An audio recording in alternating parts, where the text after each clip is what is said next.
یه بار بو کن، من فکر کنم یه مشکلی هست. یه مشکلیه، بذار اونجا یکی دیگه برداری. بعد پنیر داری؟ پنیر کجا میشه؟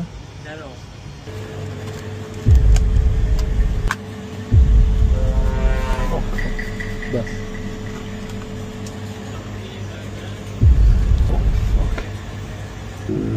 بوش بده آقا، بوش بده.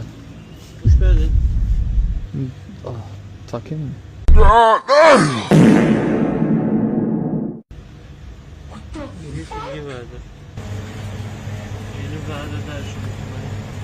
اون پنیر آقا همون که بود اونجا؟ آره دیگه. ببین من میخوایش میخوام بذارم جای دیگه. اگه میخوای برداری نمیدونم، بوش یکم خوبه. یه بار دیگه بوی طبیعیه نه؟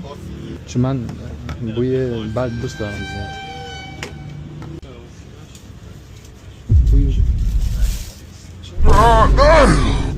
ماشاءالله. چند؟ 81 و 600.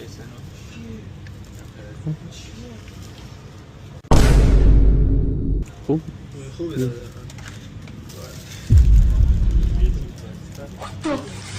خوبه؟ یه ما دیگه داره وقت نه؟ یه بار بو کن، من فکر کنم یه مشکلی هست. یه مشکلیه، بذار اونجا یکی دیگه برداری. اگه مشکلی نیست که برداری. من نمیدونم که من چه میدونم. بخش میخواستم بگم این دور این مخفی بود، ویدیوها تو اینستاگرام میذارم. چی میگه؟ بخوای بذاری بذار. خیلی ممنونم، لطف کردید.